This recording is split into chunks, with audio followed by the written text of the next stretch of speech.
Iya, sudah. Bismillahirrahmanirrahim. Assalamualaikum warahmatullahi wabarakatuh. Waalaikumsalam. Waalaikumsalam warahmatullahi wabarakatuh.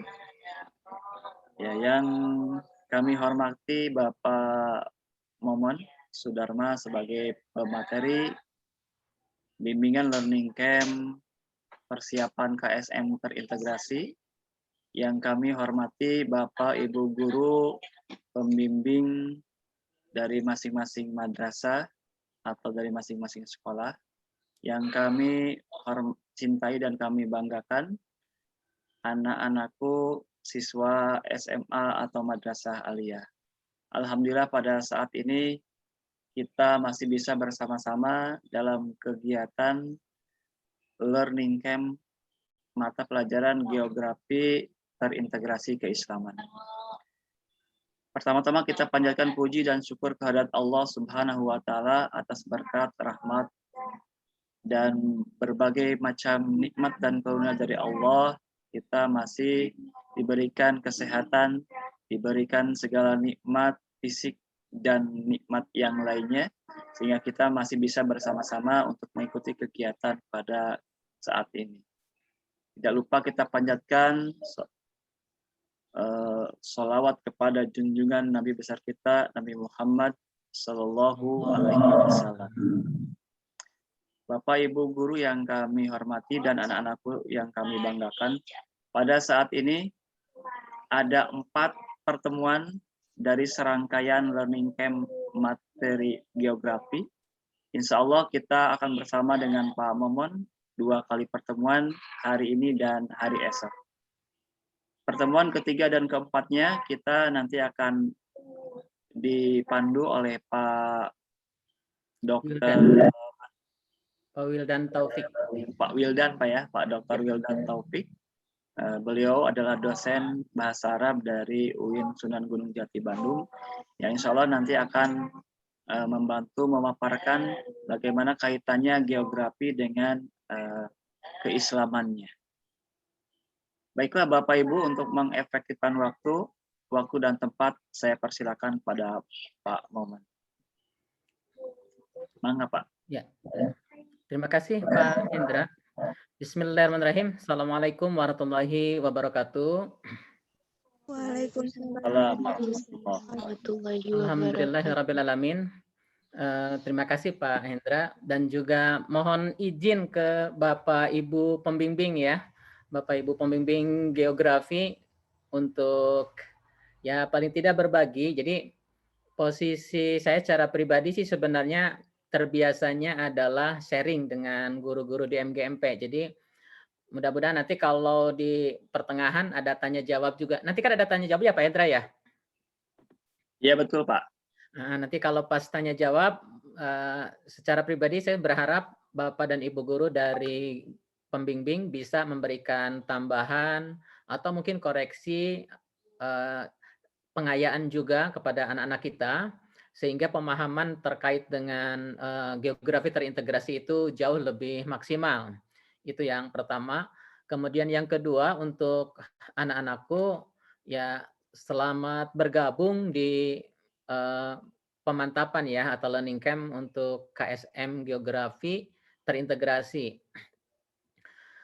Insya Allah nanti kita akan bertemu 4 kali, 2 pertemuan itu dengan saya di sini dengan hari besok, kemudian insya Allah Kamis dan Jumatnya dengan Pak Wildan.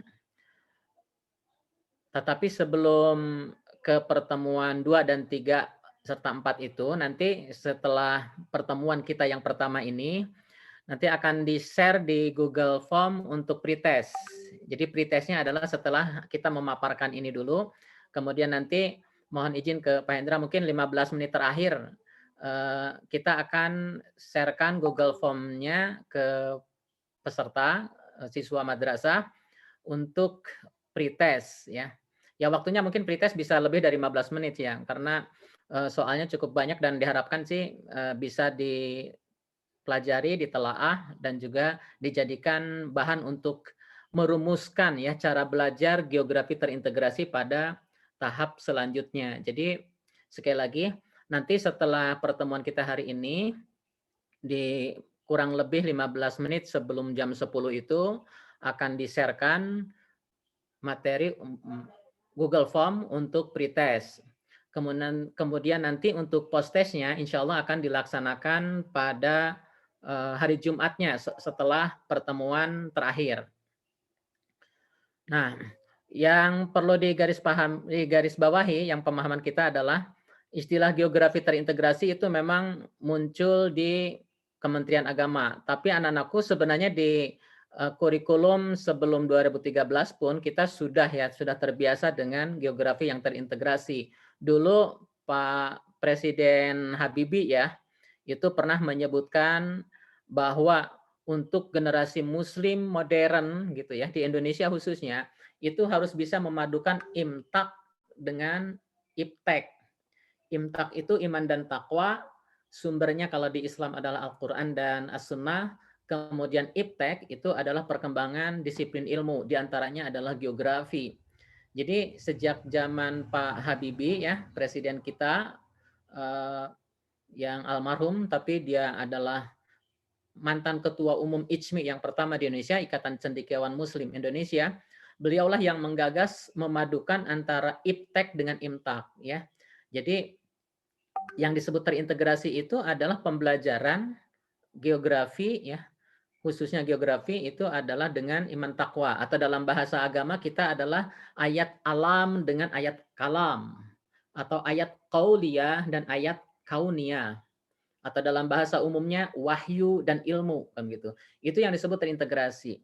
Jadi yang disebut terintegrasi itu kita memadukan, misalnya kita pelajaran geografi, itu kaitannya dengan ayat Al-Quran seperti apa, kaitannya dengan hadis seperti apa, atau kemudian juga kaitannya dengan fikih atau etika Islam seperti apa, kaitannya dengan peradaban Islam seperti apa, atau peradaban Islam dilihat dari geografi seperti apa. Nah, kita akan memadukan hal-hal serupa itu.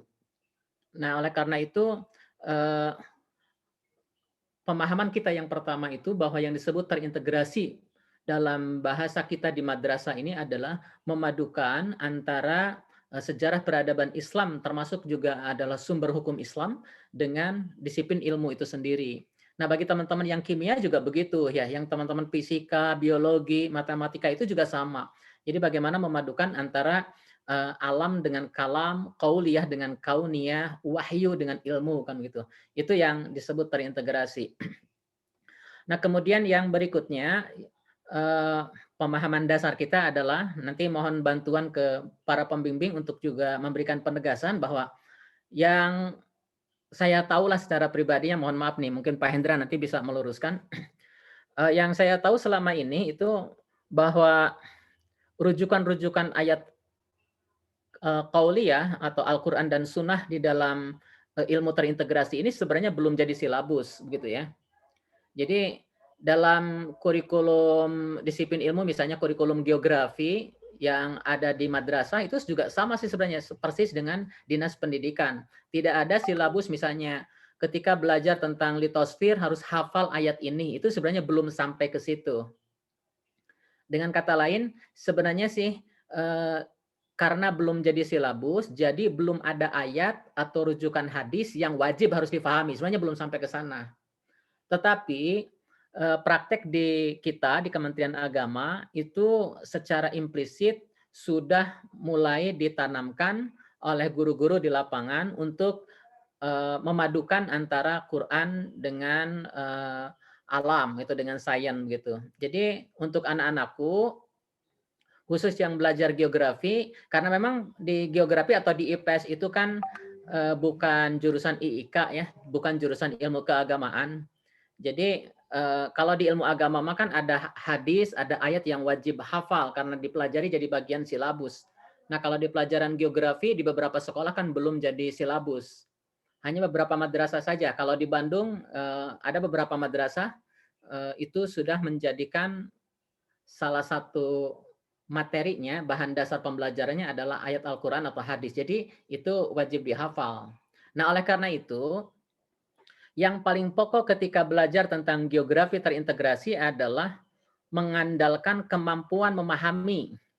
Ya, memahami apa? Memahami narasi, memahami teks. Nah, anak-anakku, sekarang itu kan ada yang disebut dengan AKM ya, Assessment Kompetensi Minimal. Nah, dalam struktur soal itu di bagian pertamanya ada yang disebut dengan stimulan atau stimulasi atau pokok soal. Itu biasanya dalam bentuk narasi, dalam bentuk cerita, atau dalam bentuk rujukan informasi. Jadi dalam soal-soal hari ini ke depan itu, termasuk juga dalam ujian AKM, itu pokok soal yang pertama itu ditampilkan dalam bentuk teks ya. Nah teksnya, nah ini teksnya itu ada yang teks fiksi, ada teks yang non fiksi. Salah satu teks yang non fiksi adalah bisa jadi ayat Al-Quran. Salah satu teks yang non fiksi itu bisa jadi adalah hadis. Salah satu teks yang non fiksi yang akan dijadikan soal itu bisa jadi adalah sejarah peradaban Islam. Nah, jadi kita akan melihat bahwa soal yang disebut terintegrasi itu adalah memposisikan referensi atau rujukan Al-Quran, As-Sunnah, atau riwayat sirah Nabi itu sebagai stimulasi soal. Nanti kita akan lihat soalnya ya. Ini disampaikan terlebih dahulu supaya nanti anak-anak tidak terlalu bingung gitu. Jadi jangan sampai kebayang, waduh, geografi terintegrasi itu apakah harus hafal Al-Quran ya? Ya, hafal Al-Quran itu bagus ya. Tetapi untuk 2-3 tahun terakhir sebenarnya tidak hafal Al-Quran pun nggak apa-apa. Yang penting adalah faham terhadap teks atau narasi atau ayat yang ditampilkan dalam soal. Nanti kita akan lihat contohnya ya. Nah, terus yang paling pokok di dalam geografi terintegrasi di KSM ini apa? Ya yang paling pokok tetap adalah penguatan tentang pengetahuan geografinya. Jadi anak-anakku yang akan berkompetisi di dalam KSM nanti itu adalah yang paling pokok dalam hal ini adalah pengetahuan geografinya harus kuat dulu. Nanti kemudian setelah itu didampingkan dengan pemahaman terhadap Al-Quran, hadis atau sirah Nabi ya, atau sejarah peradaban Islam.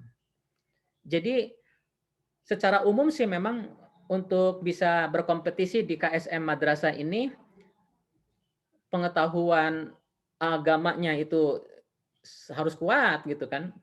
Pengetahuan geografinya juga harus kuat. Itulah yang biasa kita sebut sayap keilmuan generasi masa datang gitu loh. Jadi generasi masa datang itu adalah karakternya, disiplin ilmunya kuat, tapi disiplin karakter keagamaannya juga hebat. Nah, itu yang disebut sayap peradaban umat untuk besok ya. Nah, soal peradaban umat itu misalnya, mohon maaf kalau ada yang ikut misalnya dari non-muslim, ya peradaban umat itu peradaban agamanya agama masing-masing, oke. Misalnya ada yang dari Tauratnya, dari Injilnya, atau kitab suci yang lain, oke. Tapi intinya adalah bahwa yang terintegrasi itu antara etika dengan logika itu harus bareng, gitu kan. Antara agama dengan sains itu harus berkembang maju.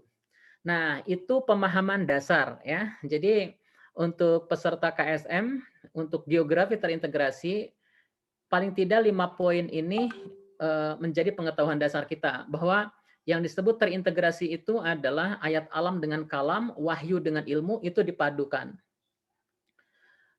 Cuma memang karena belum ada silabus khusus tentang ayat Al-Quran atau hadis mana yang harus dihafal atau harus dikaji, maka referensinya itu akan terbuka gitu ya. Jadi terbuka nanti dipengaruhi oleh guru masing-masing di madrasahnya itu. Nah, tapi yang paling pokok adalah kita harus paham terhadap narasi atau teksnya. Ini sebagai contoh ya. Untuk anak-anak yang lain suaranya dari sini kedengaran? Mohon responnya dulu. Kedengaran. Suaranya jelas? Kedengaran. Jelas. Alhamdulillah. Nah, ini di contoh 1 ya. Contoh 1.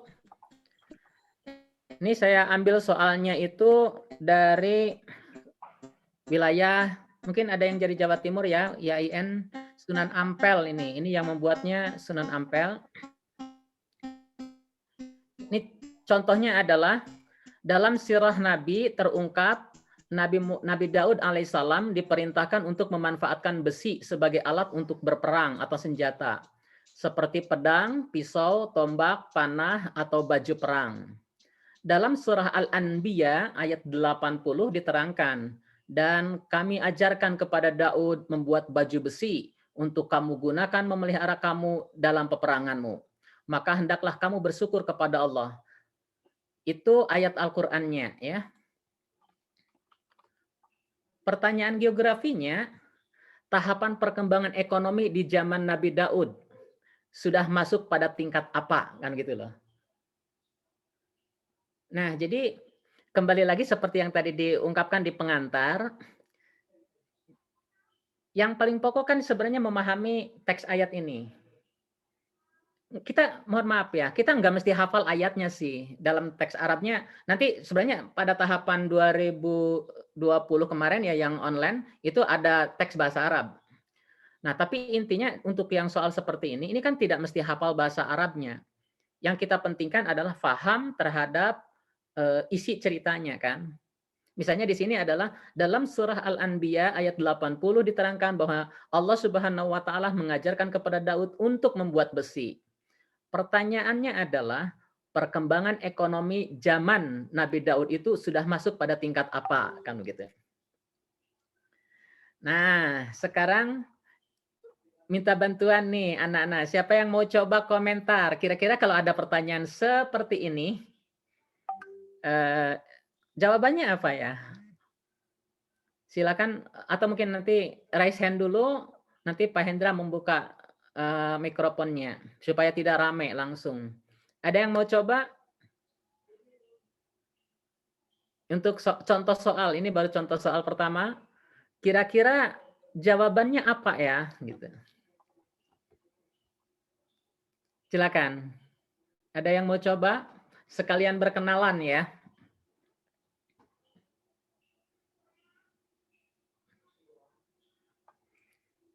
Kalau ibu pembimbing jangan dulu raise hand ya. Sesama penumpang nanti. Sekarang anak-anak kita dulu. Siapa yang mau coba silakan. Kira-kira kalau ada pertanyaan seperti ini. Nabi Daud diajarkan oleh Allah Subhanahu wa taala untuk mengolah besi. Nah, pertanyaannya adalah tahapan perkembangan ekonomi zaman itu masuk kategori apa? Ada yang bisa bantu? Ini baru contoh soal ya.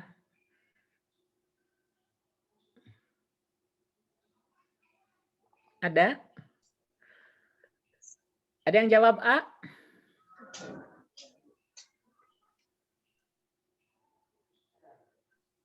Belum? D mungkin, Pak. Ah, belum. Oke.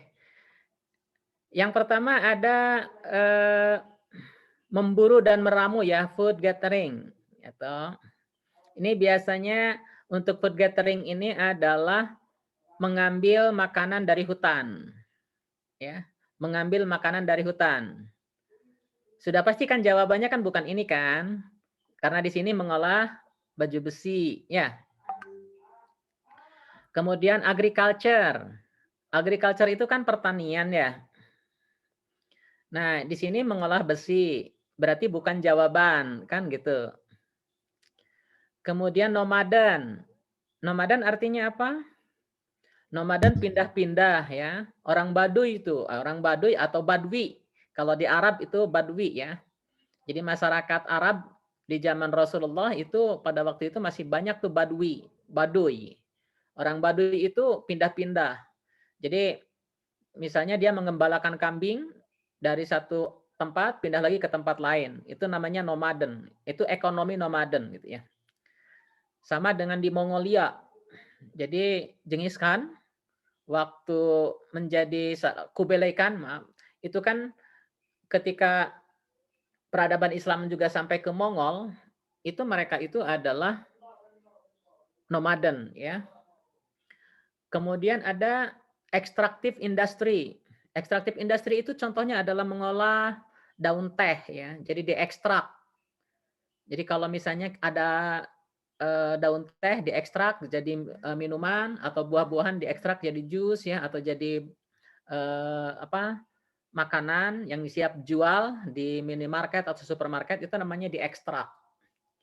Nah, manufaktur itu industri. Jadi untuk yang nomor 1, ini jawabannya adalah ke industri. Kenapa disebut industri? Karena Nabi Daud sudah bisa mengolah besi, ya sudah mengolah besi.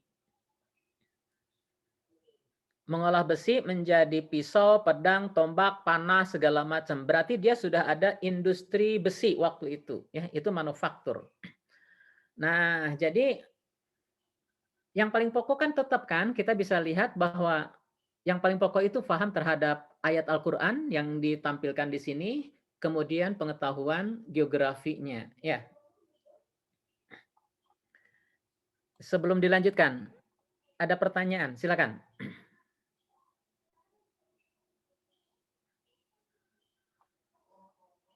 Oke, belum ya. Oke, kita lanjutkan dulu lagi. Nah, jadi dalam soal terintegrasi itu, ini stimulusnya yang pertama itu ya.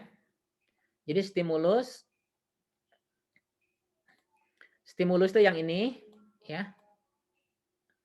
Yang stimulusnya itu rujukan Al-Qur'an. Yang kemudian pilihannya yang ini adalah pengetahuan geografi. Itu yang disebut terintegrasi. Nah, untuk bisa menjawab soal serupa ini sudah barang tentu kita harus paham tentang tahapan-tahapan industri ya, tahapan industri. Nah, tahapan industri itu untuk yang industrinya dulu ini kita ke industrinya dulu, nanti yang tahapan dari awalnya pada soal berikutnya. Untuk industrinya dulu, kalau yang kita tahu misalnya sekarang ada istilah revolusi industri 4.0 ya. Nah, karena ada revolusi 4.0 berarti ada revolusi juga 1.0, 2.0, 3.0 dan 4.0. Nah, ini jenis industrinya. Terus apa karakter dari industri-industri ini?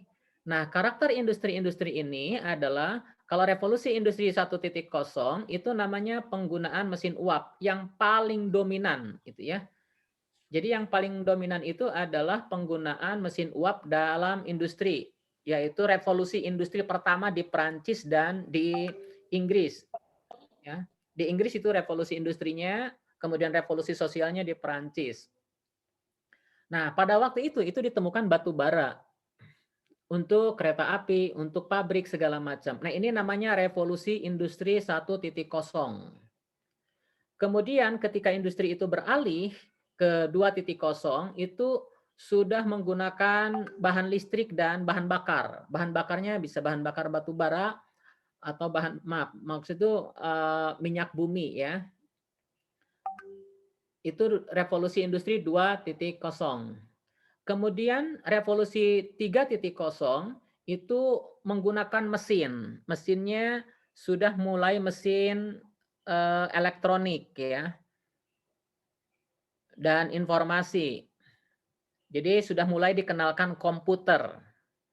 Tetapi penggunaan komputer di zaman revolusi industri 3.0 ini mulai tahun 69 itu sampai tahun 2000 kemarin ya.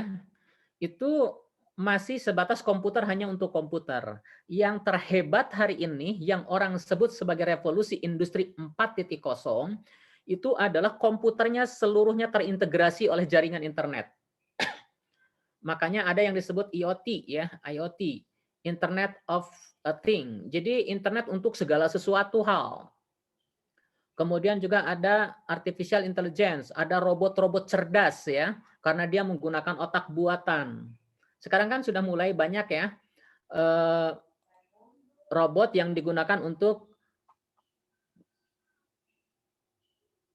kegiatan manusia. Nah, jadi kembali lagi, di dalam memahami soal geografi terintegrasi, pertama pemahaman terhadap teks harus kuat. Jadi kita harus narasinya, yang penting narasinya dulu. Kemudian berikutnya adalah konsep geografinya harus dipersiapkan, sehingga nanti bisa menjawab soal itu. Kemudian sekedar contoh kedua sebelum masuk ke materi kita, ya. Ini untuk menggali kesadaran kita bahwa yang disebut terintegrasi itu soalnya adalah stimulusnya agama ya, atau nanti dibalik isinya yang pilihannya yang agama. Ini Kita contoh muncul yang gambar saya tuh. Oh, Si kayaknya iya, mah iya. dari Pas. oh iki Bapak ya. bagaimana? Teno iya. Ada pertanyaan?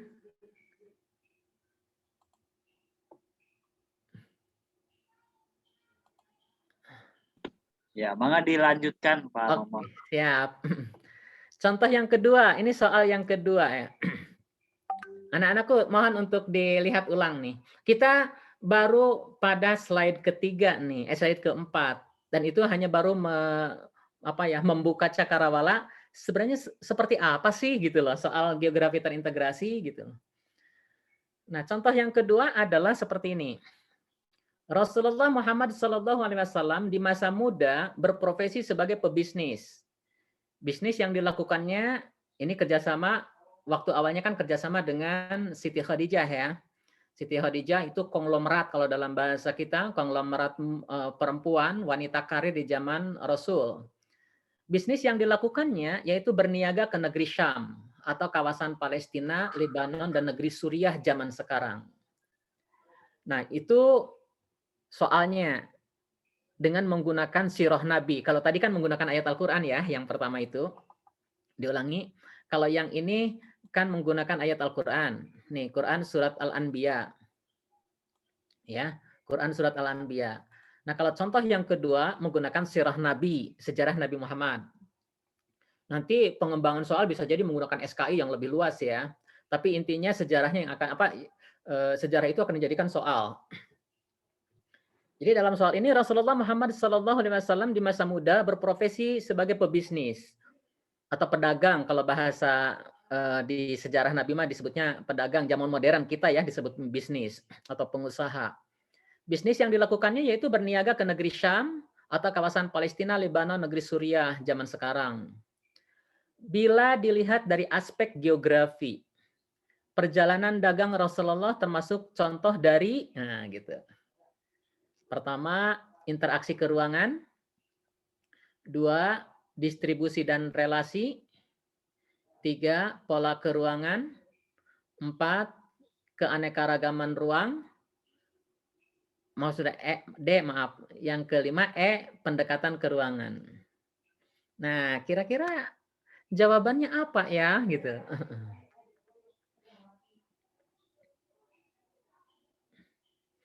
Ini kan yang harus dipelajari kan konsep geografinya ya. Jadi bila dilihat dari aspek geografi ini perjalanan seperti ini masuk perjalanan dagang seperti apa kan begitu. Jadi Rasul itu orang Mekah ya. Kemudian dia berdagangnya dengan negeri Syam. Negeri Syam waktu itu kalau dalam sejarah disebutnya negeri Syam ya zaman Rasul itu. Tapi kalau hari ini menurut ahli geografi ya negeri Syam itu antara kawasan Palestina, Lebanon dan Suriah. Nah, sekarang pertanyaannya adalah berdasarkan cerita tadi. Jadi perjalanan Rasul itu termasuk contoh apa kan gitu.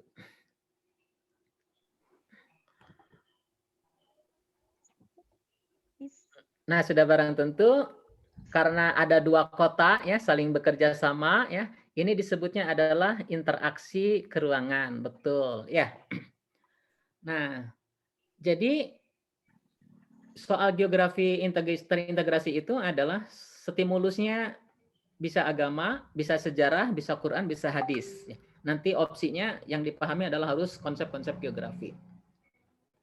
Nah, terkait dengan bisnis seperti ini, kita juga harus paham tentang perkembangan ekonomi, kan begitu. Perkembangan ekonomi di zaman itu. Nah, kaitannya dengan soal yang tadi itu tentang industri, pada abad ke-18 itu namanya era pertanian, ya, atau disebutnya era agriculture. Ini yang tadi sebelum masuk ke industri 1.0, ya. Jadi sebelum 1.0 itu namanya ada era pertanian dan era industri itu. Jadi era pertanian itu agriculture. Sebelum agriculture itu adalah food gathering, food and hunt gathering, food ya food gathering atau enhan dan memburu. Ya. Nah, jadi perkembangan ekonomi itu ada era pertanian, era industri, era informasi, dan era konseptual yang sekarang dengan era digital ya 4.0. Nah, anak-anak sekalian, itu sekedar contoh pertama ya tentang terintegrasi. Kami berharap sih dengan 2 soal itu jangan dulu kaget, ih kok jadi agak rumit ya? Mudah-mudahan tidak begitu. Ya, mudah-mudahan tidak begitu karena sesungguhnya asal paham terhadap stimulus ya, asal paham terhadap pertanyaan itu kita bisa ya, kita bisa menjawab. Jadi yang paling pokok yang ini dulu nih harus dipahaminya. Ini pokok soalnya yang harus paham. Nanti baru ke pertanyaan ya, fokus pertanyaan. Dan yang ini mah adalah geografi. Ini konsep geografinya. Jadi anak-anakku walaupun terintegrasi tetap geografinya harus paham dulu supaya nanti ketika membahas atau menjawab soal-soal geografi terintegrasi itu akan lebih mudah. Nah, itu 2 soal ya. Nah, kita masuk kepada materi pertama tentang geografi. Mudah-mudahan bisa membantu untuk mempersiapkan ya pelajaran atau kompetisi geografi terintegrasi. Mohon maaf, sebelum dilanjutkan, ada tanggapan dulu, komentar atau pertanyaan, mangga? Untuk anak-anakku.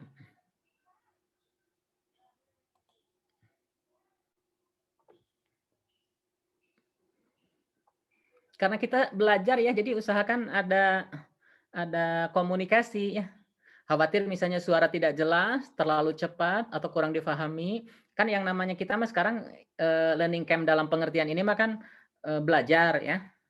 Jadi harus ada dialog, harus ada dialog. Jadi untuk anak-anakku silakan kalau ada yang belum paham dikomunikasikan saja dulu. Ya, silakan anak-anakku. Dan jangan lupa catatan ya, Pak Momon ya. Oh iya betul. Jangan hanya mendengarkan saja, suka lupa. Iya betul. Dicatat. Nanti kalau yang materi ditayangkan mah bisa di-share insya Allah. Ya betul ya. Ya, sepertinya masih pada malu-malu nih Pak Momon ya. Belum Ya, berani untuk menanyakan sesuatu. Oke, dilanjutkan dulu lagi ya. Dilanjutkan dulu. Siap. Ini kita materi pertama. Kalau tadi kan sebenarnya baru pengantar ya, pengantar tentang apa sih yang disebut terintegrasi, kemudian contoh soalnya seperti apa, supaya kita tidak terlalu kaget ya. Pak, izin bertanya. Siap, mangga.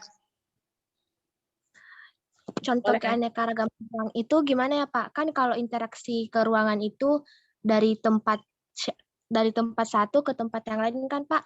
Kalau Ya, keanekaragaman ruang itu bagaimana Pak? Nah, bagus itu. Pertanyaan menarik ya. Kalau keanekaragaman ruang mah mirip dengan kalau kita moto wajah ya. Moto wajah itu kan sebenarnya kita hanya bisa memetakan, oh ini mata, ini hidung, ini telinga, ini mulut kan. Nah, itu namanya keanekaragaman wajah ya tampilan wajah kita. Jadi kalau kita ngambil foto Kota Bandung misalnya atau mohon maaf Provinsi Jawa Barat misalnya, itu kan akan kelihatan oh ini Tasik, ini Sukabumi, ini Cianjur, ini Bandung, ini Garut kan begitu. Nah, kemudian ketika ada perbedaan itu fenomenanya seperti itu keanekaragaman ruang. Tetapi kalau misalnya orang Jawa Barat berbisnis dengan orang Jawa Timur. Orang Bandung sekolah di Kabupaten Bandung. Orang Garut kuliah di Kota Bandung. Atau orang Garut kerja di Kota Bandung. Orang Bandung butuh sayuran dari Lembang, Kabupaten Bandung. Nah, kalau sudah seperti itu namanya sudah interaksi antar ruang karena sudah ada komunikasi. Begitu, Neng. Jadi bahasa sederhananya, kalau keanekaragaman ruang mah lebih ke arah yang pasif, ya. Ini telinga, ini mata, ini hidung segala macam. Tetapi ketika hidung mencium bau dari tangan yang kotor, nah itu sudah ada interaksi antar anggota badan. Oh, jadi keanekaragaman itu melihat dari satu objek ya, Pak? Ya, belum ada komunikasi, belum ada interaksi, Neng. Iya, Pak. Ya, terima kasih, Oke. Pak. Oke, siap. Bahkan Terima kasih. mungkin Pak, Up.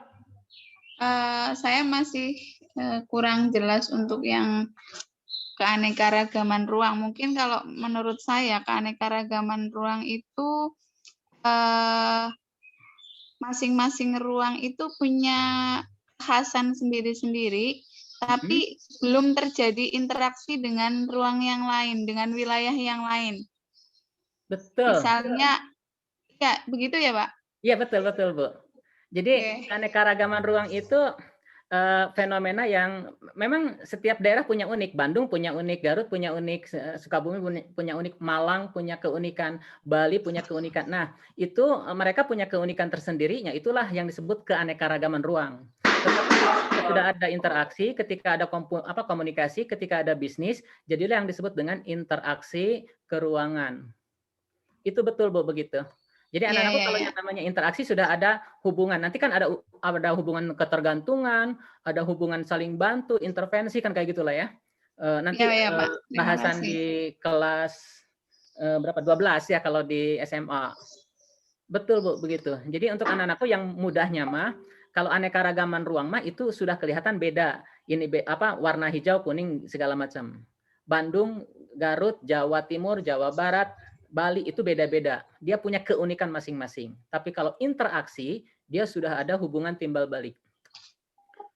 Begitu. Makanya di sini di contoh itu kan Rasulullah itu kan sebenarnya bisnisnya dengan negeri Syam. Nah, orang Syam butuh barang dari Rasulullah. Rasulullah juga perlu dapat bisnisan dari negeri Syam. Jadi sudah ada hubungan timbal balik. Bisa jadi kan kalau misalnya waktu itu Rasulullah memboikot untuk tidak dagang saja. Nah, orang Syam tidak punya kebutuhan hidupnya kan gitu. Atau misalnya kalau orang Syamnya itu pokoknya orang Mekah tidak boleh dagang. Wah, kelabakan tuh bisnis Siti Khadijah kan gitu. Nah, hubungan timbal balik inilah yang disebut interaksi keruangan. Nah, barangkali bisa ini ya bisa dipahami. Siap, mangga Bu. Ya, Bapak, tadi kan keanekaragaman ruang itu lebih condong ke perbedaan atau karakteristik dari tiap wilayah secara pasif ya, tanpa adanya interaksi. Apakah keanekaragaman ruang itu sama halnya dengan diferensiasi area? Itu sama atau ada perbedaan, Pak? Sama, Bu. Itu mah terjemahannya aja. Begitu iya. Ya. Nanti ada penafsiran yang berbeda gitu, Pak, antara keanekaragaman ruang dengan diferensiasi. Sama-sama, Bu. Ya, diferensiasi area. Satu lagi. Berarti dalam interaksi keruangan sebenarnya sudah ada diferensiasi area. Harus ada dulu. Area, nggih, Pak? Harus ada dulu, betul. Iya. Terima kasih, Pak. Jadi ini lebih dinamis. Oke. Nah, jadi anak-anakku begini, kalau misalnya ya satu saat soalnya dirubah nih untuk anak-anak nih. Kawasan Mekah itu terdiri dari satu pemukiman, pesawahan, asrama haji, dan kemah gitu. Nah, kalau diceritakan seperti itu sudah bukan interaksi keruangan gitu. Itu mah keanekaragaman ruang atau diferensiasi area ya, karena beda-beda gitu. Tapi kalau misalnya orang asrama haji butuh kendaraan untuk pergi ke Mekah, nah sudah ada interaksi lagi gitu. Jadi kalau ini soal ini digeser aja sedikit dengan Rasulullah kawasan Mekah terdiri dari gitu kawasan Masjidil Haram, kemudian untuk Arafah, wukuf, kemudian kemah dan segala macam itu sudah ke diferensiasi. Bagaimana anak-anakku, bisa dibedakan ya? Bisa, Pak. Alhamdulillah. Dilanjutkan ya. Kita materi yang pertama nih. Jadi yang tadi pengantar, kita materi yang pertama tentang penciptaan alam raya, planet, dan bumi. Itu materi kelas 10. Nah, mohon maaf ke guru pembimbing sekali lagi bahwa dalam pelaksanaan di lapangan, khususnya ya bagi kami ya yang di Bandung atau di Jawa Barat sendiri, itu kelihatannya sih belum ada keseragaman tentang ayat Al-Quran mana sih yang dipakai, begitulah ya. Kita hanya baru improvisasi tentang kira-kira ayat Al-Quran yang relevan dengan bahasan ini adalah ayat mana, hadis apa, segala macam. Jadi nanti yang ditampilkan di sini lebih ke arah pengalaman pribadi saja ketika saya mencoba untuk memadukan ini di kelas ya. Jadi nanti kalau misalnya ayatnya beda, ya bisa diperkaya lah. Cuma pesan saya secara pribadi adalah untuk anak-anakku, yang penting paham terhadap teks. Yang penting paham terhadap teks dulu, bukan hafal. Paham dulu. Karena nanti dari pemahaman terhadap teks yang ada ini, misalnya teks yang sedang ditampilkan ini yang akan muncul adalah soal-soal dari sini. Ya. Konsep penciptaan. Bagi anakku yang dari pesantren atau guru pembimbing yang latar belakangnya pesantren, mohon bantuannya nanti untuk memperjelas ya. Di sini akan diangkat 3 kata yang kaitannya dengan penciptaan alam semesta atau yang lainnya, nanti kita akan coba ulas lebih detail. Konsep yang pertama ada kholaqo, yang ini ya. Ini ada kholaqo, kemudian ada fatoro, kemudian ada ja'ala ya. Ada 3 ayat. Ada 3 ayat yang kita gunakan, tapi memiliki penggunaan kata yang berbeda-beda. Kalau di ayat Al-Fatih, surat Fatir, ayat 1, ini malah lengkap. Ya. Kalau di Fatir, ayat 1 ini lengkap nih, yang ini mah. Alhamdulillahi fatiris samawati wal ardi ja'ilil malaikati rusula. Kemudian belakangnya itu yuridu fi khalqi ma yasha innallaha ala kulli Soalnya syai'in nggak qadir. muncul, Pak. Gimana, Pak? Bu? Soalnya tidak muncul loh, Oke. Slide-nya? Slide-nya masih yang soal nomor 2. Oh, maaf. Iya, boleh di-share ulang Pak Muhammad. Siap. Sudah muncul?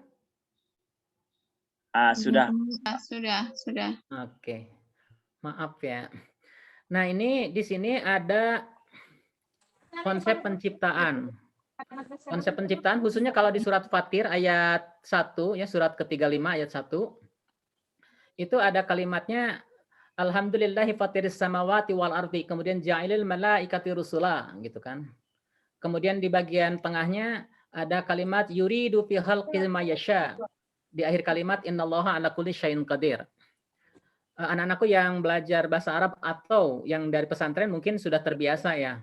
Ini yang umum di sekolah umum atau yang latar belakangnya SMP. Di sini ada 3 kata yang memiliki makna penciptaan. Kalau di surat Al-Alaq yang kita hafal banget ya, karena ini ayat 5 ayat yang pertama turun, itu ada khalaqal insana min 'alaq gitu kan. Dan Allah menciptakan manusia dari segumpal darah menggunakan kata khalaqa. Tapi kalau di surat Fatir ayat 1 itu kalimat pertamanya adalah segala puji bagi Allah yang menciptakan. Nah, menciptakan di sini menciptakannya menggunakan kata fatoro. Ya. Jadi di sini menggunakan kata fatoro. Yang ini fatoro, ya. Fatir. Fatir itu cipta. Kemudian di tengah-tengah ja'ilil malaikat. Kata ja'ala itu kalau di surat Yasin itu juga sama, menciptakan gitu. Alladzi ja'ala lakum minasyajari akhdari nara fa idza antum minhu tuqidun.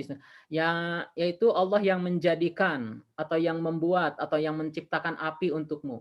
Jadi di sini ada 3 kata, ada kata fatoro, ada kata ja'ala, ada kata kholaqo. Ini kalau dalam terjemahan umum kadang-kadang diterjemahkannya sama, menciptakan. Ya, menciptakan. Nah, mungkin kalau untuk anak-anak jadi nanya misalnya, ngapain harus ngebahas kayak gitu? Oh, nanti ada belakang ada efeknya ini, ada apa? Ada imbasnya, ada implikasinya ya. Jadi ketika kita bicara tentang penciptaan alam semesta, itu kita kalau dalam Al-Qur'an perhatikan apakah alam semesta itu diciptakan menggunakan kata fatara atau ja'ala atau khalaqa gitu kan. Nanti kaitannya dengan sejarah alamnya seperti apa? Nah, ini yang akan menarik kita bahas ya. Pokoknya, ayo erek ngawas jam seberapa ya? Lamun ada jalan. Yang ini masih tampil ya? Masih, Pak. Oke. Ini teori yang biasa dikaitkan dengan apa tuh sejarah perkembangan alam semesta ya. Yang diambil dari surat Al-Anbiya ayat 30. Awalam yaral ladzina kafaru annas samawati wal arda kanatan ratqan fafataqnahuma. Nah, ini ya. Yang harus digaris bawahi waja'alna minal gitu ya. Ala kulli syai'in hayy afala yu'minun. Ini ayat Al-Qur'annya Al-Anbiya.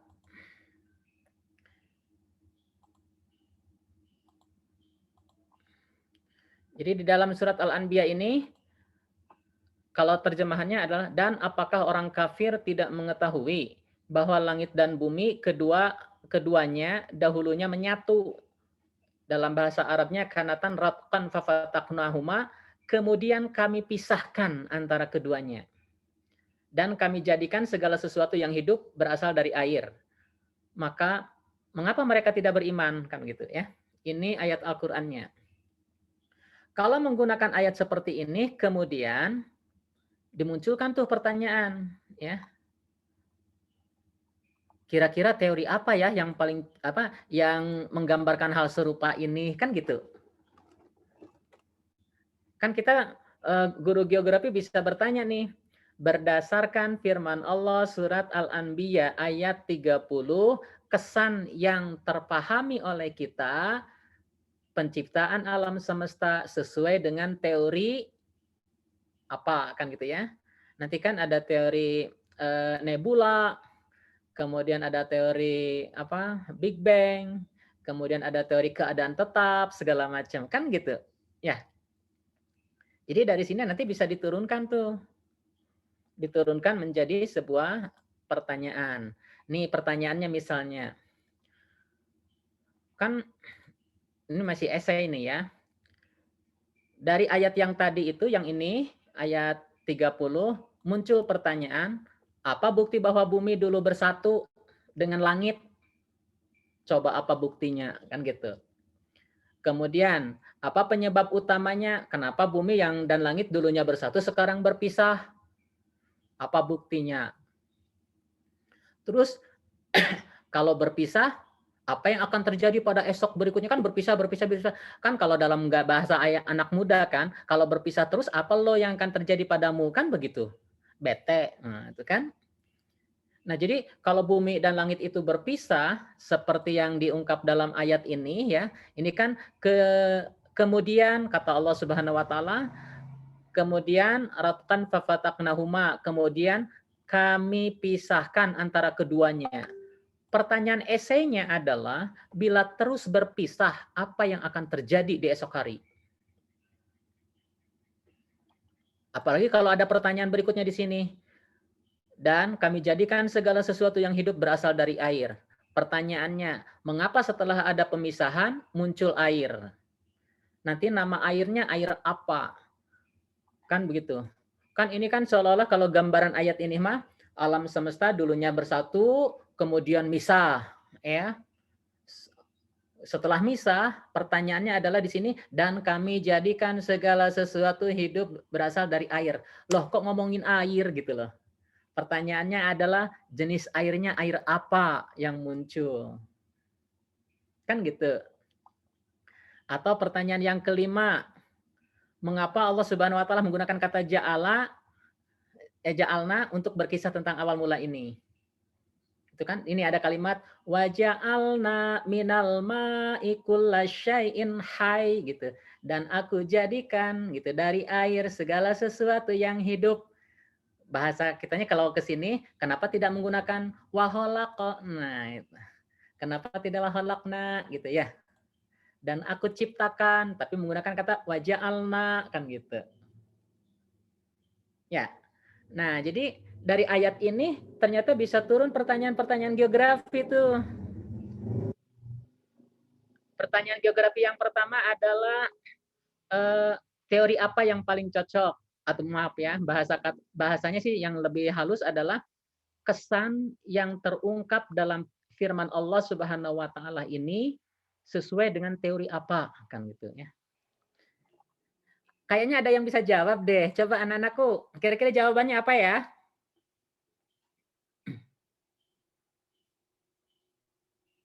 Yuk, siapa bisa bantu? Kira-kira jawabannya apa nih? Kalau ada firman Allah An-Anbiya ayat 30 bahwa dunia ini dulunya satu kemudian kita misah sekarang, saling menjauh. Kira-kira teori apa ya? Ada bisa bantu? Halo? Teori Big Bang, Pak. Bagus, keren ya, udah bisa tangkap ya. Teori Big Bang. Betul. Ya, teori ledakan. Nah, sekarang kan kita nanti harus paham juga kan. Loh yang disebut teori Big Bang seperti apa kan gitu ya. Ya, teori Big Bang itu adalah konon dulu ada energi yang besar kemudian meledak kan gitulah. Mohon maaf nih, kayak kalau kita niup balon. Tiup balon gitu. Ditiup keras ya, tiup terus. Nah, udara itu kita anggap energi ya. Kalau energinya terus dikeluarkan, maka suatu saat balon akan meleduk kan begitu ya. Nah, ketika meledak itu kan berhamburan tuh kepingan-kepingan karet balonnya. Nah, itu yang kepingan balon-balon itulah kita ibaratkan ada yang jadi galaksi, ada yang jadi meteor, ada yang jadi asteroid, segala macam lah. Tahapan selanjutnya nanti lebih rinci lagi. Tapi intinya betul itu banyak yang mengaitkan, terinspirasi oleh ayat ini bahwa ayat ini berkaitan dengan teori Big Bang. Tuh ya. Yaitu ledakan besar. Kemudian yang kedua, kira-kira kalau ada pertanyaan yang keduanya nih. Apa buktinya bahwa bumi dulu bersatu dengan langit? Balik lagi ke Big Bang. Bukti sementara ini menurut para pengamat ya. Jadi bintang di ruang angkasa diselidiki dari waktu ke waktu itu menunjukkan jaraknya yang semakin menjauh begitu. Ya, itu buktinya. Salah satu bukti ya. Nanti ketika kita belajar litosfer kita akan tahu ternyata ada persamaan antara benda di planet bumi dengan di ruang angkasa yang lain. Nah, khusus untuk sekarang paling tidak penjelasannya adalah bahwa salah satu bukti bahwa bumi itu dulu bersatu adalah hari ini ya. Benda angkasa di ruang angkasa itu diamati dari waktu ke waktu itu adalah saling menjauh kan gitu ya. Contoh yang lainnya adalah nanti ada besi. Besi yang ada di muka bumi itu menurut Al-Quran malah disebutnya wa anzala ya. Jadi wa anzalal hadid dan aku turunkan besi. Nah, itu juga nanti tafsirannya bisa pada pertemuan yang akan datang. Intinya bahwa di bumi ada besi, kemudian di luar angkasa juga ada besi atau unsur besi dan unsur besi itu sama.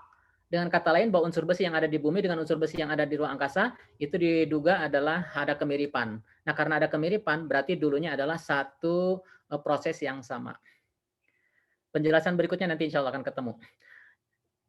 Nah, jadi itu tentang bumi dulu bersatu ya. Kemudian apa penyebab utamanya saat ini berpisah? Yaitu tadi ada ledakan ya. Kemudian bila terus berpisah apa yang akan terjadi? Nah, akan terjadi kalau dalam balon itu ditiup, suatu saat akan meledak lagi. Nanti Big Bang ini juga suatu saat dia akan masuk ke ruang hampa yang dingin, nanti dia akan mengkerut kemudian meledak lagi, namanya Big Crunch. Ya, jadi ada ledakan besar di awal dan ada kehancuran di akhir. Big Crunch itu teori astronominya kira-kira seperti itu. Nah, yang menarik adalah di sini ada kalimat waja'alna minal ma'a kullasyai'in. Kenapa Allah menggunakan kalimat kata ja'alna? Nah, menurut para tafsir ya yang disebut ja'alna itu suka ada kata min berarti sebelumnya sudah ada bahannya. Jadi yang namanya air ini tidak diciptakan langsung dari tidak ada air menjadi air, tidak begitu. Wa ja'alna itu adalah menjadikan sesuatu dari bahan yang sudah ada. Diulangi, kata ja'ala itu adalah menjadikan atau membuat atau menciptakan sesuatu dari sesuatu yang tadinya sudah ada. Misalnya, wa ja'alna minal ma'i, kan itu. Aku jadikan dari air kulli syai'in hayy. Jadi makhluk hidup itu dibuatnya dari air. Berarti airnya sudah ada, baru ada makhluk hidup yang lainnya yang bisa hidup dengan air itu. Berikutnya adalah terus airnya sendiri dibuat dari apa? Airnya sendiri dibuatnya adalah dari persenyawaan. Nanti Pak Hendra bisa bantu menjelaskan persenyawaan antara hidrogen dengan oksigen. Jadi ketika meledak tadi ya, alam semesta itu meledak, gas-gas meledak itu yang berhamburan di ruang angkasa, di antaranya itu ada hidrogen, yang lainnya ada helium segala macam, ada oksigen kalau di astronomi di atmosfer. Nah, jadi yang efek dari ledakan itu muncullah unsur-unsur kimia yang tadi. Nah, ketika ada persenyawaan ya antara hidrogen dengan oksigen, lahirlah air. Makanya air itu adalah tercipta karena ada bahan pertama. Nah, itulah makanya disebut ja'alna. Jadi kata ja'ala itu adalah menjadikan sesuatu dari bahan yang sudah ada sebelumnya. Sama dengan ini ya, kalau misalnya di Al-Baqarah kan para siswa mungkin jauh lebih hafal, ada kalimat Allah Subhanahu wa taala ketika menciptakan Nabi Adam. Kan setelah Nabi Adam tercipta itu kan nanti ada inni ja'ilun fil ardi khalifah, kan gitu ya. Aku jadikan Adam sebagai khalifah. Nah, artinya Adam itu dipilih dari yang makhluk-makhluk yang sudah ada gitu. Jadi yang disebut ja'alna itu menjadikan sesuatunya dari yang sudah ada sebelumnya. Jadi waktu itu kan sudah ada Adam, kemudian ada malaikat, ada setan kan gitu ya. Nah, tapi yang dipilih, yang dijadikan khalifah adalah Nabi Adam. Makanya menggunakan kata inni ja'ilun fil ardi khalifah gitu loh. Di situ artinya dijadikan, bukan diciptakan. Ini juga sama.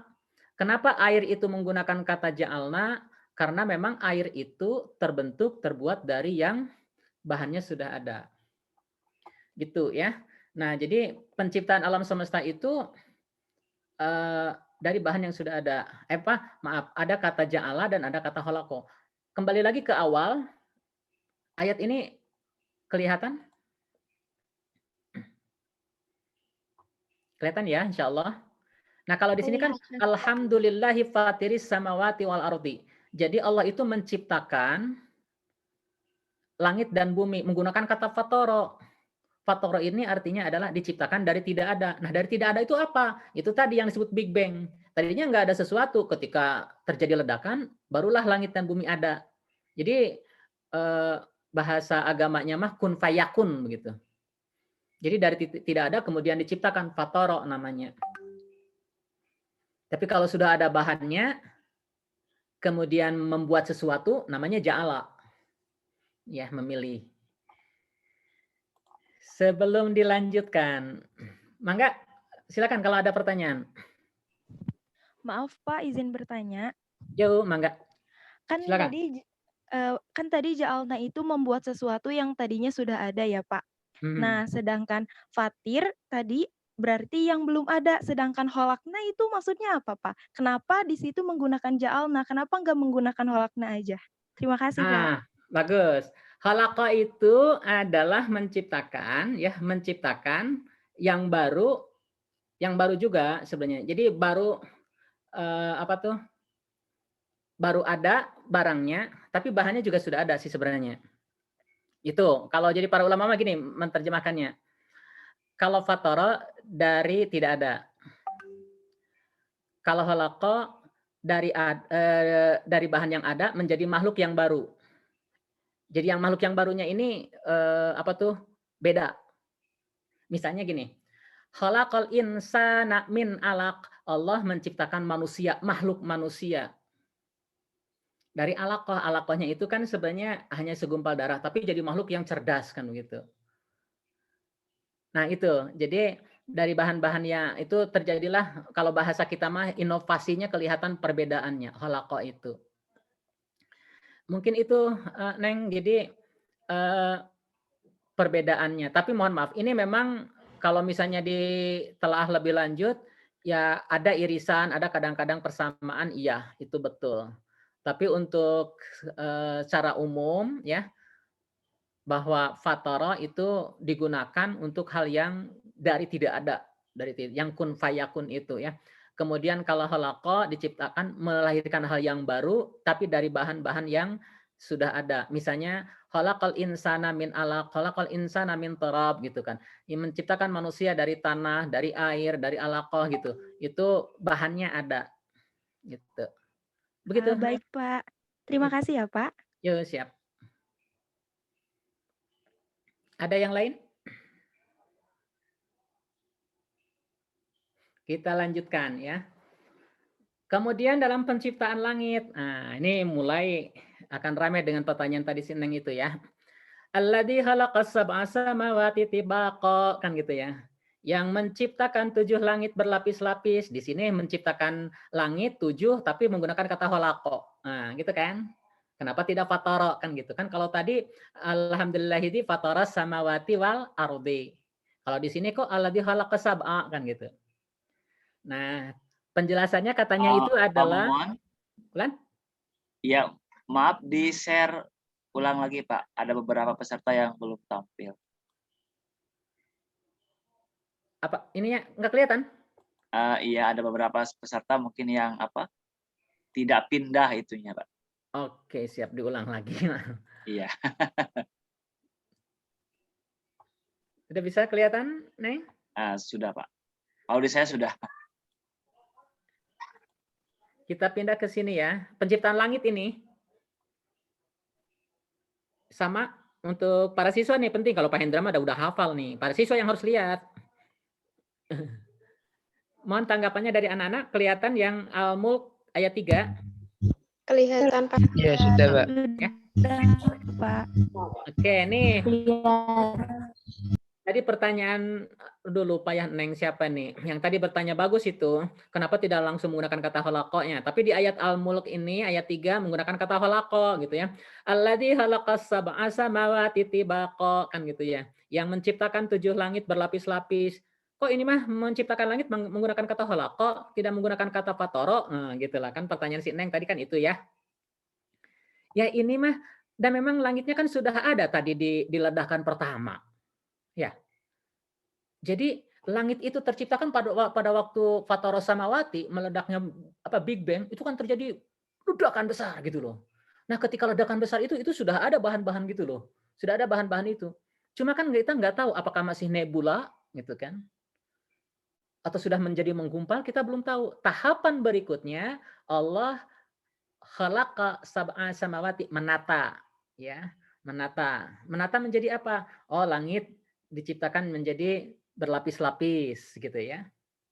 Atau kalau di sini mah disebutkannya adalah sab'a samawati tibaqa, 7 lapis langit dilapisin begitu kan. Nah, itu khalaqa itu. Jadi yang tadinya gas berhamburan, tadinya tuh gas tuh kan. Nggak tahu tuh kalau belum ada langit seperti hari ini, belum ada atmosfer seperti ini. Wah, sudah pasti manusia nggak bisa hidup. Tapi dari yang gas berhamburan tadi itu, kalau Immanuel Kant menyebutnya kan nebula ya. Gas yang berhamburan itu kemudian Allah Subhanahu wa taala menciptakan dari bahan-bahan itu, jadilah langit. Khalaqa sab'a samawati, dilapis-lapis. Jadi kalau misalnya mohon maaf ya kalau sederhananya yang tadinya adonan jadi kue gitu loh. Nah, sekarang kan sudah enak nih bisa dicicipi kan, bisa dinikmati. Nah, 7 lapis langit yang tercipta hari itu sampai sekarang ini inilah yang kita bisa dijadikan tempat hidup. Makanya menggunakan kata khalaqa gitu, Neng, ya. Jadi di sini khalaqa sab'a samawati tibaqa, 7 langit berlapis-lapis. Tidak akankah kamu lihat sesuatu yang tidak seimbang dalam ciptaan Allah? Maka lihatlah sekali lagi, adakah kamu lihat sesuatu yang cacat gitu kan ya? Ma tara fi khalqir rahmana min tafawut gitu. Enggak ada tuh yang berantakan, enggak ada yang tidak seimbang gitu kan. Farji'il basara, coba lihat lagi sekali lagi. Farji'il basara, coba tengok lagi. Farji'il basara, coba amati lagi. Farji'il basara, coba observasi lagi. Hal tara min futur, Adakah yang kamu lihat itu cacat sesuatu? Kan begitu. Nah, pertanyaan geografi biasanya muncul adalah 7 lapis langit itu apa? Kan gitu ya. 7 lapis langit. Untuk sementara sih ada yang menafsirkan kata 7 lapis langit itu diantaranya adalah atmosfer. Ya, atmosfer. Cuma yang eksosfer ini nggak usah dihitung karena ini mah kan di luar sana ya, dilepas. Termosfer mah, di eksosfer mah kan yang di luar sana, jadi nggak masuk ke jangkauan kita. Nih yang paling bawah, biasanya kita sebutnya adalah TSMTK ya. T, troposfer, stratosfer, mesosfer, termosfer. Yang paling atasnya, yang paling luar itu eksosfer, lapisan paling luar. Tapi itu di luar jangkauan manusia. Yang belum dimanfaatkan ya.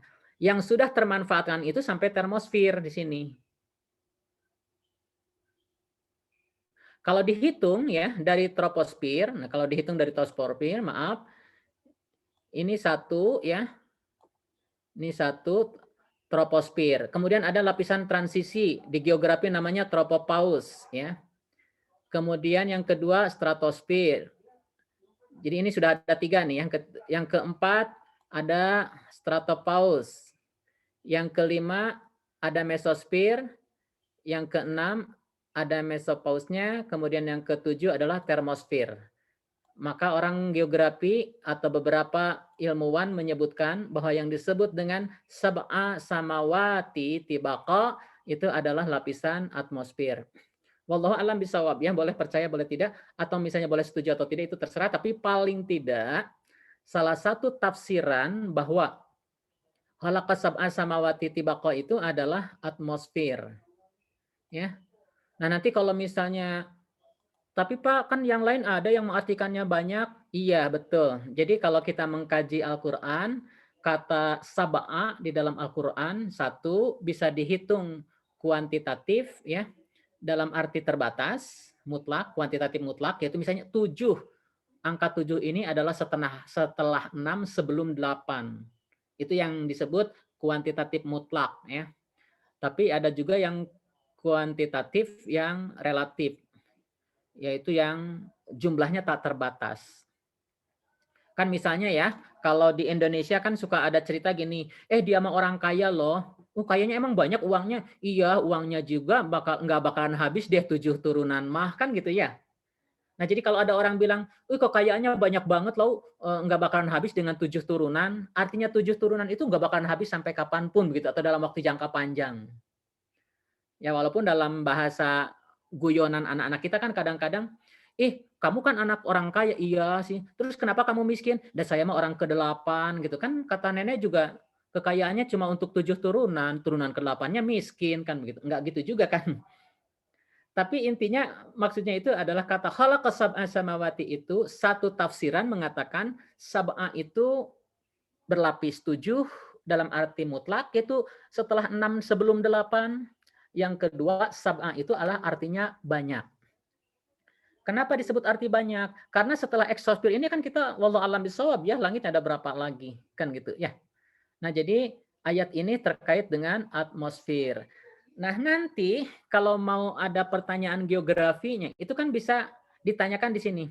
Yang menciptakan 7 langit berlapis-lapis, pertanyaannya adalah fungsi lapisan ketiga dalam atmosfer fungsinya apa kan begitu. Nah, stratosfer lapisan ozon gitu ya. Nanti jadi anak-anakku yang harus paham kalau soalnya tentang lapisan langit, satu di antaranya adalah lapisan atmosfer. Lapisan 1, lapisan tropopause kedua, stratosfer ketiga. Untuk pengetahuan ini sekali lagi geografinya harus dibaca ya. Oke, dilanjutkan.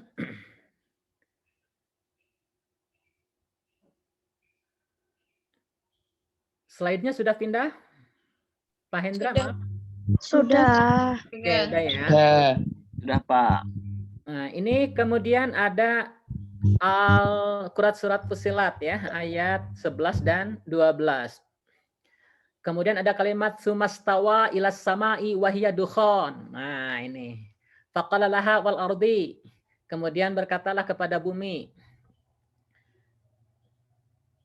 Nah, ini ayat Al-Qur'annya ya. Dibaca nanti sampai lengkap. Kita garis bawahi dulu adalah kemudian Allah Subhanahu wa taala datang menuju ke langit. Jadi sumastawa ilas sama, menuju ke langit.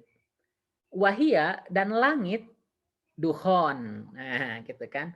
Kalau di sini diterjemahkannya itu dan langit masih berada dalam bentuk asap. Kan gitu. Kira-kira kalau menggunakan ayat yang ini, teorinya teori Big Bang atau teori nebula? Nebula. Nah, oke, keren. Udah pada bisa ya. Jadi teori nebula nih kalau di sini mah. Jadi as-sama iwahiyya dukhon. Jadi langit masih dalam berbentuk asap. Dalam Al-Qur'an itu disebutnya dukhon. Sementara dalam geografi ada yang disebut teori nebula. Nebula itu adalah teori bahwa dulunya gumpalan kabut.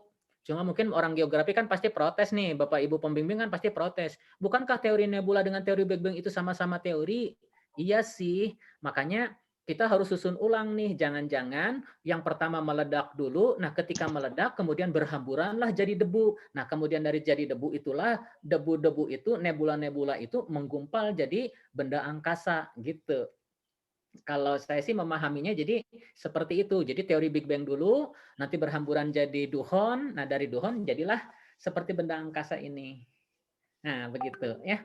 Jadi kalau di ayat Fussilat, di ayat 11 surat Fussilat ini ternyata yang cocok inspirasinya sebenarnya sih alam semesta itu dulu sempat menjadi nebula atau duhon ya, jadi asap. Jadi nanti kalau dipadukan misalnya ayat yang tadi dengan ayat yang ini sudah pasti oh yang itu mah Big Bang kelihatannya, kalau ini adalah duhon. Terus gimana cara menyusunnya? Ya untuk sementara kalau saya ditanya sih mohon maaf ya, mungkin yang pertama adalah Big Bang dulu, kemudian berhamburan jadi asap, jadi debu, jadi duhon itu, kemudian setelah itu barulah jadi bintang-bintang yang lain. Nah kenapa itu duhon itu adalah teori lanjutan dari Big Bang? Karena ternyata dalam Al-Quran di sini ada kalimatnya faqala laha fil ardi, dan kemudian Allah berfirman kepada bumi, "Hai bumi, datanglah kamu berdua dengan langit menurut perintahku," kata Allah kan begitu. Berarti si buminya sudah ada, atau paling tidak jadi gumpalan-gumpalan duhon itu yang satu di antaranya sudah ada yang mengeras jadi planet gitu, di antaranya bumi itu. Nah, oleh karena itu posisi teorinya ya, yang satu Big Bang yang tadi di awal, yang ini adalah nebula. Kenapa? Karena ada indikasi, yaitu Allah Subhanahu wa taala berfirman faqala laha fil ardi. Jadi buminya juga sudah ada gitu. Jadi langit sudah ada tapi bentuknya masih duhon, artinya masih belum kebentuk seperti yang sekarang ini ya. Dan bumi sudah mulai ada gumpalannya. Nah, begitu ya.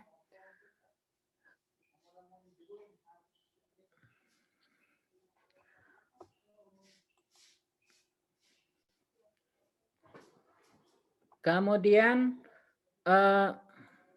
itu kan yang tadi adalah terciptanya langit dan bumi ya.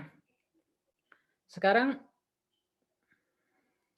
ada lagi penjelasan kalau di surat Qaf itu walaqad khalaqnas samawati wal arda wama bainahuma fi sittatin ayyam. Nah, kembali lagi ke pertanyaan yang tadi. Yang Neng tadi itu yang pertama ya, kenapa sih menggunakan kata khalaqa? Diulangi lagi. Kata khalaqa menciptakan sesuatu yang baru tapi bahannya sudah ada. Nah, walaqad khalaqnas samawati wal arda, menciptakan atau menghalaqa samawati wal arda wa ma bainahuma itu karena debunya, duhonnya sudah ada. Ya. Sudah ada kan tadi ledakan bintangnya kan sudah terjadi ya. Nah, sekarang jadi ditata, dibentuk-bentuk lah gitu ya, dikemas, jadilah samawati wal ardi yang berlapis 7 tadi, kemudian lahirlah salah satu di antaranya bumi yang kita diami sekarang. Saya mohon maaf tidak akan menjelaskan tentang 6 masa karena ini ayatnya cukup panjang ya. Dan istilah 6 masa juga sama dengan tadi istilah sab'a samawati. Jadi 6 masa itu apakah 6 dalam arti setelah 5 sebelum 7 atau bertahap gitu kan. Itu tafsirannya masih beda-beda. Tetapi penciptaan samawati wal ardo ini dalam geografi kan ada yang disebut teori pasang surut ya. Teori pasang surut. Nah, teori pasang surut yang ini. Ingat, khalaqa itu adalah membuat sesuatu dari bahannya yang sudah ada tapi jadi baru ya. Nah, jadi kalau dalam pasang surut dulu ada bintang-bintang, kemudian bintang ini ada yang lewat ya. Nah, setelah itu ada ininya nih, ada apa? Ekornya. Ini ekornya kemudian pecah apa memadat dan jadilah tata surya ini ya. Ini yang disebut dengan pasang surut. Kalau bintang kembar, bintangnya ada 2. Ya, kalau yang ini bintangnya ada 2, yang satu meledak. Ya, yang satu meledak. Nah, yang meledak itu berhamburan. Yang satu itu meledak berhamburan, dan yang hamburannya itu, bintang-bintang yang berhamburan itu kemudian jadi debu, jadi dukhon, kemudian setelah itu memadat jadi planet. Planetnya jadi tata surya sekarang ini. Nah, kalau yang pasang surut mah bintangnya satu, tetapi ada ekor bintangnya yang keluar dan kemudian dia memadat dan kemudian berpisah-pisah jadi planet ya. Kalau yang planetesimal ini biasanya disebutkannya sama sih dengan nebula ya. Jadi kalau planetesimal mah itu jadi ada gumpalan debu, nih yang ini ya. Planetesimal, gumpalan kabut, nebula yang zaman dulu, kemudian di antara itu teh ada yang mendingin ya, mendingin, memadat, kemudian yang inilah yang jadi tata surya. Ya, jadi tata surya. Begitu. Jadi bedanya kalau yang pasang surut mah bintangnya satu, tapi ada ekornya yang kemudian lepas jadi tata surya. Kalau bintang kembar mah bintangnya 2, yang satu meledak, dan yang meledak itu berhamburan jadi planet. Kalau planetesimal mah dalam gumpalan kabut ada yang padat, gitu ya. Ada yang ngaguruntul kalau dalam bahasa Sunda. Apa itu? Ada yang memadat gitu. Nah, yang memadat itu, itulah yang kemudian jadi tata surya. Makanya di sini menggunakannya wa laqad khalaqnas samawati wal arda wa ma bainahuma fi sittatin ayyam gitu kan. Dan Allah menciptakan samawati wal arda itu, langit dan bumi itu, atau bahasa kitanya tata surya itu dari bahan yang sudah ada gitu kan, secara bertahap gitu ya.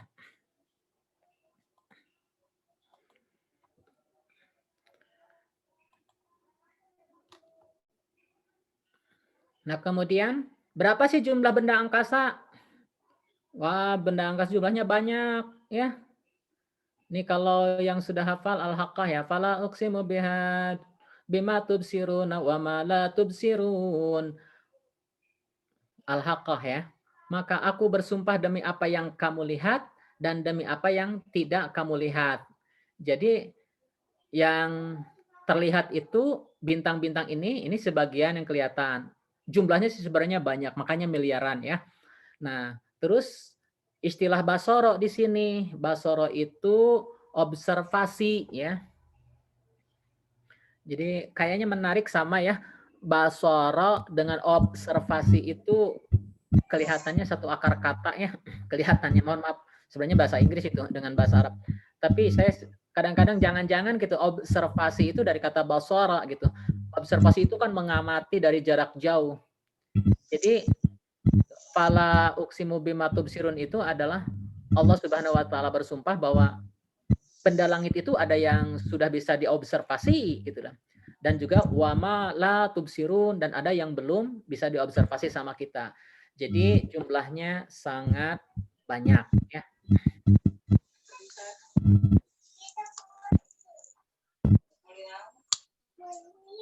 Oke. Ada pertanyaan, Neng?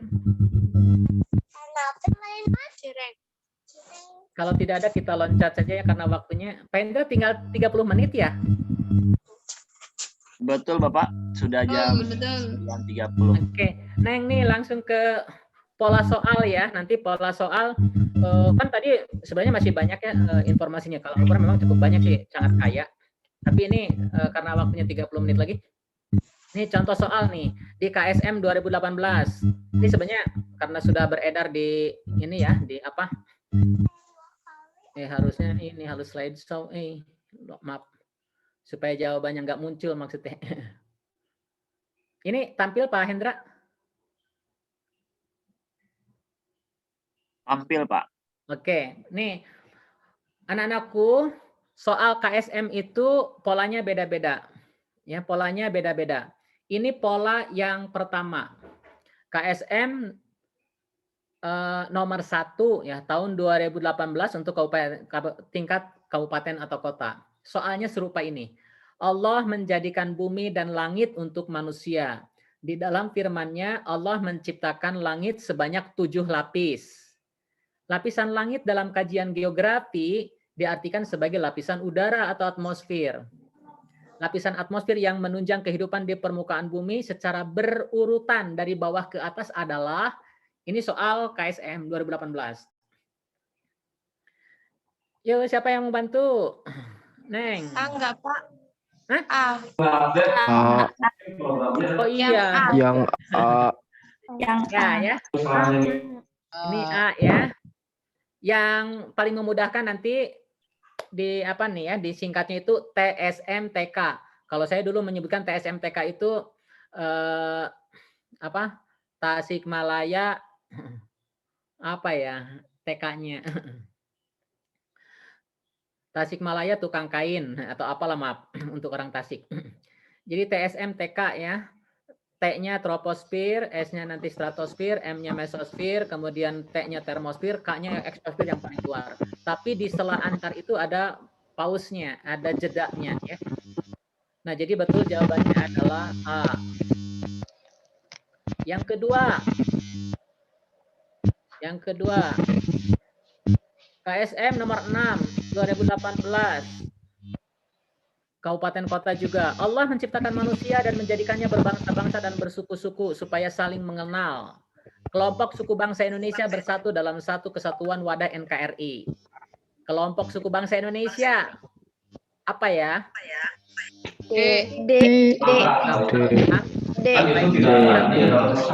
Melayu, Deutero Melayu. Ya, Melanesia. Melanesia dari mana coba? Papua. Papua, Malaysia. Ya. Proto Melayu dan Detro Melayu itu orang Jawa dan orang Sumatera ya. Oke. Iya. Betul. Ini ada hadis. Pola yang kedua. Diulangi, kalau pola yang tadi kan agama dengan geografi. Yang kedua adalah hadis yang jadikan soal. Yang kedua itu nanti ada hadis yang jadi soal.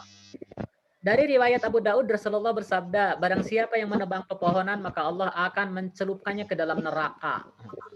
Dari hadis tersebut, jelas bahwa agama sangat melarang keras kepada manusia untuk melakukan illegal logging yang terjadi di berbagai hutan saat ini. Hutan merupakan salah satu sumber daya biotik yang banyak memiliki jasa terhadap lingkungan. Salah satu fungsi hutannya mencegah erosi dinamakan Orologis. Ya, betul. Orologis ya, udah pada bisa ya. Ini sama ya. Kalau tadi kan hadis yang digunakannya ya. Kalau sekarang adalah Al-Quran ya. Ingatlah ketika Tuhan berfirman kepada malaikat, sesungguhnya aku hendak menjadikan seorang khalifah di muka bumi. Mereka berkata, mengapa engkau jadikan khalifah? Ini menggunakan kata ja'ala ya. Di bumi, padahal manusia itu kan suka membuat kerusakan. Secara eksplisit ayat ini adalah kekhawatiran malaikat terhadap penciptaan manusia yang berpotensi membuat kerusakan. Maka peran manusia dalam memanfaatkan sumber daya alam yang jawabannya Oke, C ya. Ini yang KSM nomor 13. KSM nomor 13. Kalau yang pertama tadi kan sirah apa hadis ya. Yang ketiga itu polanya itu adalah ternyata sirah Nabi jadi pokok soal. Nah, jadi kalau yang pertama tadi ada Al-Quran, kemudian yang kedua ada informasi agama, yang ketiga adalah sejarah Nabi. Ini KSM 13 2018, kabupaten kota juga.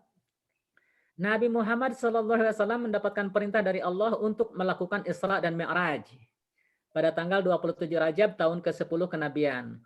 Pada saat itu, dalam satu malam Nabi menempuh perjalanan dari Masjidil Haram ke Masjidil Aqsa di Palestina, menuju Sidratul Muntaha. Dalam perspektif geografi, perjalanan Nabi Muhammad SAW dari Mekah ke Palestina merupakan mobilitas non-permanen. non-permanen. Oke, Terulang.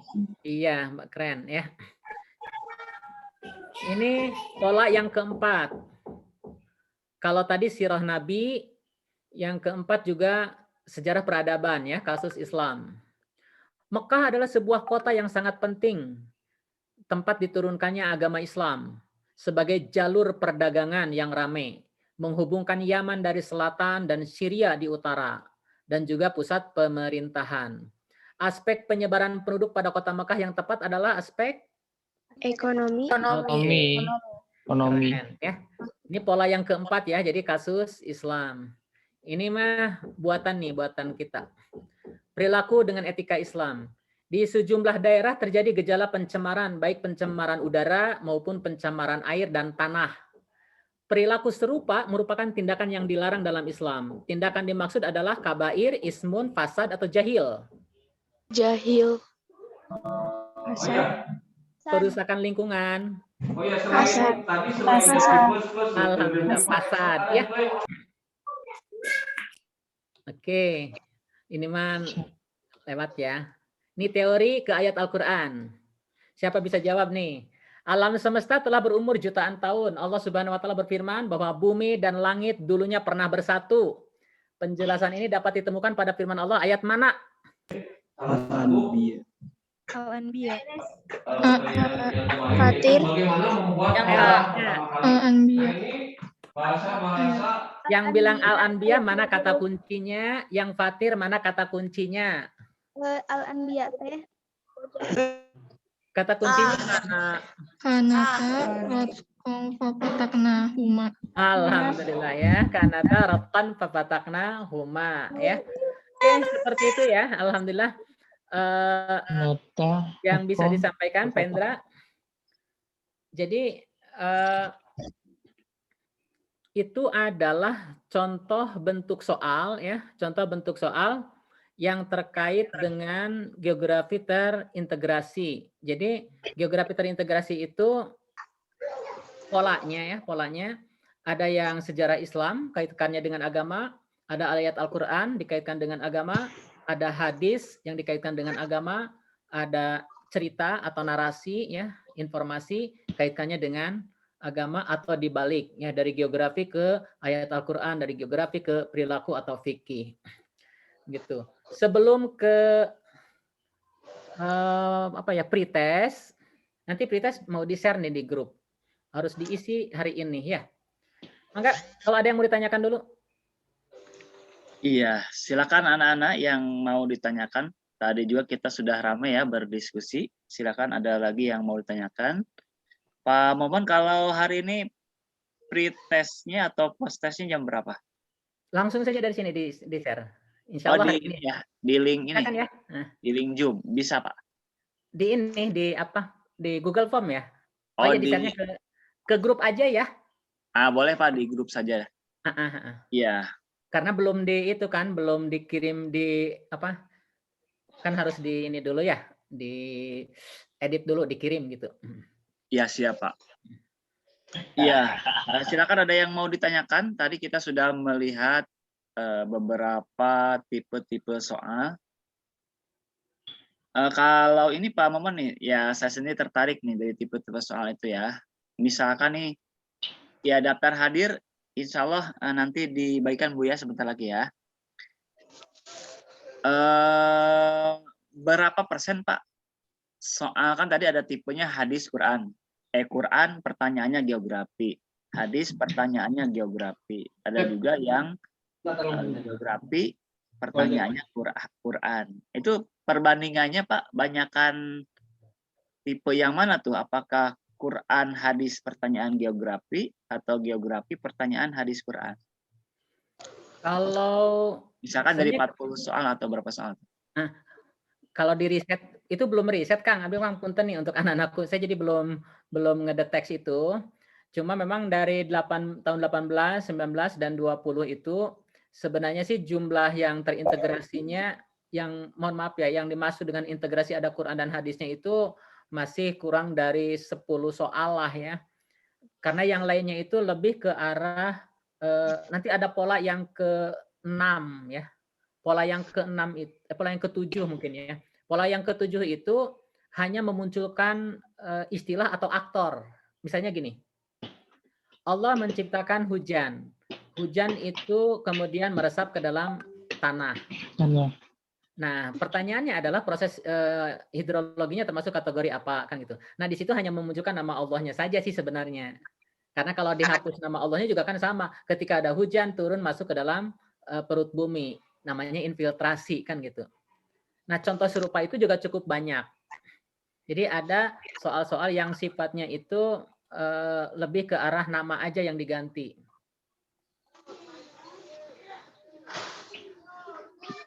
Ya, siapa?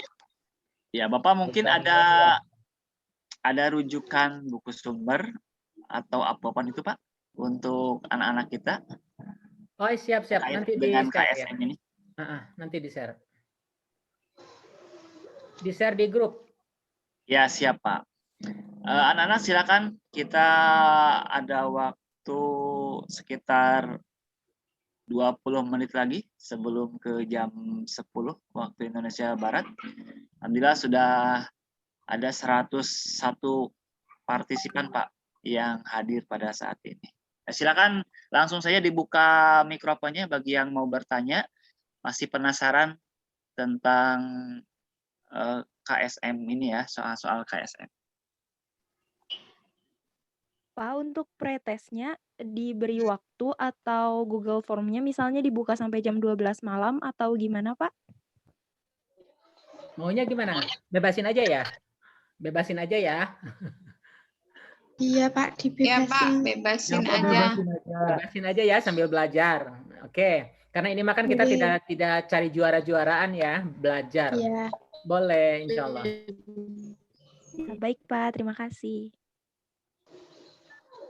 Ya, tapi jangan lupa ya, nanti jam 12 malam baru dikerjakan. Ya, semakin cepat mengerjakan semakin baik ya Pak ya, sambil belajar. Ya, silakan ada lagi pertanyaan dari Bapak Ibu pembimbing mungkin? Mangga Ibu-ibu atau nambahin kalau Bapak pembimbing guru pembimbing. Nah, boleh menambahkan pengalamannya ya Pak ya. Besok materinya tentang apa Pak? Anatomi buminya Pak, litosfer mungkin bahasa ininya. Anatomi iya. Kalau materi KSM itu Pak, persentasenya 10, 11, 12 bagaimana Pak? Rata ya kalau untuk geografi. Kalau kebumian kelas 10. Kelihatannya 10. Jadi penekanan sih yang paling banyak dominan di kelas 10. Karena kaitannya dengan pengetahuan geografi geografi fisik ya. Itu di kelas 10. Gitu. Tapi kalau secara keseluruhan sih hampir rata. Mohon maaf, hitungan matematikanya belum sampai sana, Kang. Ya, siap Pak. Jadi untuk sementara rata ya. Kan terkadang kalau di biologi Pak, kalau di biologi saya kan mapel biologi ya. Di biologi itu kelas 12 yang agak sedikit banyak dibandingkan mapel 10 dan 11. Kalau yang di 2019 itu kelas 10, Pak. Oh, kelas 10 yang banyak ya. Ya. Ya, siap Pak. Ya silakan anak-anak, ada yang mau ditanyakan lagi?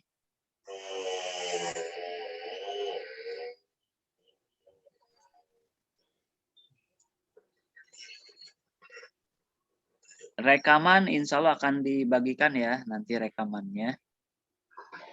Kemudian nanti juga Pak pemateri akan, Pak Momon yang akan men-share soal di WhatsApp grup ya, atau di Google Classroom Pak. Google Kan kita Classroom. punya Google Classroom ya. Iya, Google Classroom. Ya, jadi nanti anak-anak untuk soal di share-nya mungkin di Google Classroom ya Pak Momon ya. Siap, betul. Ya, bagi yang belum bergabung di Google Classroom-nya nanti akan saya berikan linknya. Bisa gabung di Google Classroom. Nanti ketahuan kan kalau Google Classroom ada yang mengumpulkan, ada yang belum mengumpulkan ya. Nah, dan ini tidak ada tidak ada juara 1 2 3. Silakan lomba-lomba untuk mengisinya dan sambil belajar. Ya, silakan Pak, mungkin ada tambahan lagi? Ya, untuk diingat nanti untuk anak-anakku, kalau kemarinnya di KSM online itu ada kurang lebih 5 soal ya, menurut informasi yang ikutan peserta. Karena memang cari-cari dokumen soal OSN online itu kemarin saya tidak menemukan. Tapi menurut informasi dari anak-anak yang kemarin ikutan, itu juga ada soal berbahasa Arab ya.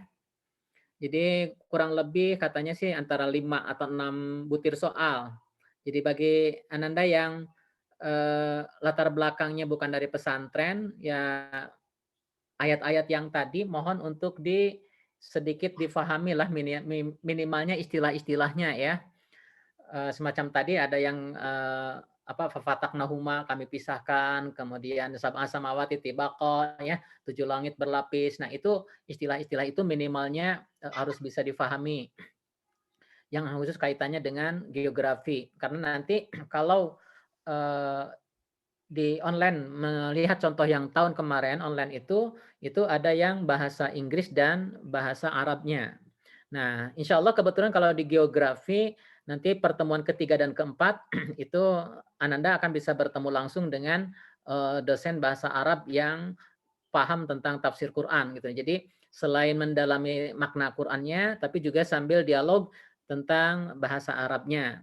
Nah, khusus untuk teman-teman yang dari sekolah umum tadi, mufrodatnya ya atau kosakatanya tolong dipelajari dari sekarang supaya nanti kalau ada soal yang pilihannya itu bahasa Arab itu bisa paham. Semacam yang tadi ya, ketika pencemaran lingkungan terjadi di darat dan di lautan. Perilaku ini adalah perilaku tentang, kan ada kata jahil ya, ada kabair, kemudian ada ismun, ada fasad. Itu kan kalau misalnya yang sudah terbiasa dengan bahasa Arabnya, itu sudah ngerti gitu kan. Masih mending kalau yang tadi ditulisnya dalam bahasa Indonesia ya. Itu kan kalau ditulisnya dalam bahasa Arab ya, langsung Arab kan bagi yang tidak terbiasa akan kaget juga. Padahal mungkin kalau diterjemahkan kan paham sih sebenarnya ya. Nah, jadi minimalnya mufradat dari geografi terintegrasi itu bisa dipilih-pilih, kemudian dihafal, dipahami ya, supaya nanti kalau ada soal berbahasa Arab, minimalnya bisa dikira-kira ya. Oh, ini kata sab'a samawati itu adalah 7 lapis langit gitu loh kan, karena ada kata sab'a gitu ya. Oh iya, nanti terjemahin sendiri gitu. Nah, itu jadi pola yang terakhir yang kemarin di online ya itu, ini kalau mungkin ditulis, kalau tadi rinciannya itu ada pola yang ke-8 ya. Itu adalah soal ditampilkan dalam bahasa Arab dan Arab. Nah, bahasa Arabnya itu bisa di dalam pertanyaannya dan juga bisa di dalam optionnya atau pilihannya. Oleh karena itu, untuk Ananda siswa, siap-siap dengan minimalnya mufradatnya. Syukur-syukur kalau sudah terbiasa paham dengan bahasa Arab, kan gitu ya. Mungkin itu sebagai tambahan Pak Hendra. Nanti sisa waktu saya akan coba share ke grup untuk materi PowerPoint atau buku rujukan ya dengan pretest. Itu saja Kang Hendra. Hatur nuhun buat anak-anakku ya. Selamat, terima kasih. Nanti besok kita ketemu lagi. Iya, alhamdulillah ya Pak ya, sudah selesai 2 jam pertemuan kita. Bapak Ibu dan anak-anakku, link presensi silakan diisi di chat. Ya, silakan dibuka chatnya, kemudian diisi ya. Nanti di situ ada yang bertindak sebagai peserta, panitia, pemateri ataupun yang lainnya. Nah, sambil menunggu ya Pak Momon ya, ada sekitar 10 menit lagi ke jam 10. Kita sambil menunggu Bapak Ibu pembimbing dan anak-anakku untuk mengisi link presensinya. Tadi sudah sama-sama kita simak ya, Bapak Ibu dan anak-anakku, tentang materi penciptaan alam raya. Ya, ada beberapa teori yang tadi sudah dikupas juga dari segi keislamannya. Kemudian selain itu juga ada tipe-tipe soal yang muncul di KSM seperti itu ya. Yang pasti harus kuat ya Pak Momon ya, harus kuat kegeografiannya begitu ya, dan juga harus bagus juga untuk materi-materi keislamannya. Apalagi yang bahasa Arab ya, kalau mungkin yang bahasa Arabnya bagus tidak mengalami kesulitan ya. Tapi kalau bahasa Arabnya agak kesulitan ya sama juga nanti ya, ini maksudnya apa begitu ya. Padahal mungkin yang ditanyakan sederhana. Ya, sederhana Pak ya. Tapi karena kita tidak tahu maknanya, ya kita menjadi sulit untuk menjawabnya. Sekali lagi kami ingatkan, silakan Bapak Ibu dan anak-anakku untuk mengisi link presensinya ya sebelum meninggalkan Zoom meeting ini. Ya akhirnya alhamdulillah kita sudah sampai di penghujung acara ini. Tapi sebelum saya tutup, silakan Pak Momon, mungkin ada closing statement lagi yang ingin disampaikan. Oke, terima kasih. Bismillahirrahmanirrahim. Anak-anakku, belajar geografi itu bisa dijadikan sarana untuk mencari keridhaan Allah Subhanahu wa taala ya, karena memang Al-Qur'an sering menyebutkannya itu ada dzalika li ayati liqaumi yaqilu liqaumi yatafakkarun kan gitu. Jadi ayat-ayat Allah yang ada dalam kehidupan ini itu bisa mengantarkan kita kepada keridhaan Allah Subhanahu wa taala. Kalau dalam geografi biasanya kami punya prinsip adalah man arafa rabbahu. Barang siapa yang kenal tempat tinggalnya, insya Allah akan kenal kepada Robnya. Oleh karena itu pelajari bumi, karena dengan mempelajari bumi, insya Allah kita akan kenal kepada penyemangat untuk mencari ridho ilahi. Terima kasih Pak Hendra dan anak-anakku. Assalamualaikum warahmatullahi wabarakatuh. Waalaikumsalam warahmatullahi wabarakatuh. Ucapan terima kasih kami ucapkan kepada Pak Muhammad Sudarma sebagai pemateri kita hari ini yang telah memberikan banyak informasi kepada kita, yaitu tentang teori penciptaan alam raya dan bumi ya. Insya Allah besok kita akan bertemu kembali dengan pemateri yang sama, Pak Muhammad Sudarma, dengan tema yang lain, yaitu kita akan bahas tentang anatomi bumi. Dan perlu juga saya ingatkan anak-anakku sekalian dan Bapak Ibu pembimbing, besok kita waktunya bergeser ya. Jam 13.00 sampai 15.00 waktu Indonesia Barat. Sekali lagi, besok itu jam 13.00 sampai 15.00 waktu Indonesia bagian Barat. Ya itulah anak-anakku sekalian, Bapak Ibu pembimbing, rangkaian kegiatan pada hari ini. Mudah-mudahan kita bisa mengambil banyak ilmu dari apa yang disampaikan oleh Pak Momon. yang akan menjadikan bekal untuk nanti ketika anak-anak menghadapi atau mengerjakan soal-soal KSM yang terintegrasi dengan keislaman. Sekali lagi kami informasikan besok jam 13.00 sampai jam 15.00 dengan teori dengan materi anatomi bumi masih bersama Pak Maman. Sekali lagi kami ucapkan terima kasih kepada Pak Pemateri, Pak Momon, Bapak Ibu pembimbing, anak-anakku sekalian yang kami cintai dan kami banggakan. Akhir kata kita akhiri kegiatan hari ini dengan bacaan hamdalah. Alhamdulillahirabbil alamin. Allahumma wa bihamdika la ilaha illa anta astaghfiruka wa atubu. Assalamualaikum. Billahi taufiq wal hidayah. Assalamualaikum warahmatullahi wabarakatuh. Waalaikumsalam warahmatullahi Wabarakatuh. Ya, insya Allah nanti link YouTube-nya ya, saya upload ke YouTube. Link YouTube-nya disebarkan. Pak Momon, hatur nuhun. Sami-sami Kang, hatur nuhun. Salam. Mohon hatur nuhun Pak. Insya Allah nanti Pak ada link untuk pemateri ya. Siap. Ya, dan surat undangan juga mungkin Pak Momon belum dapat ya. Belum. Buat administrasi. Ya, siap Pak. Insya Allah nanti kami sediakan surat undangan ya. Kemudian juga sertifikat. Iya. Ya, betul. Hatur nuhun Kang. Iya, siap. Hatur nuhun Bapak. Sami. Ya anak-anak, saya akan tutup ya link Zoom hari ini. Link Zoom ini kita ketemu lagi besok jam 1.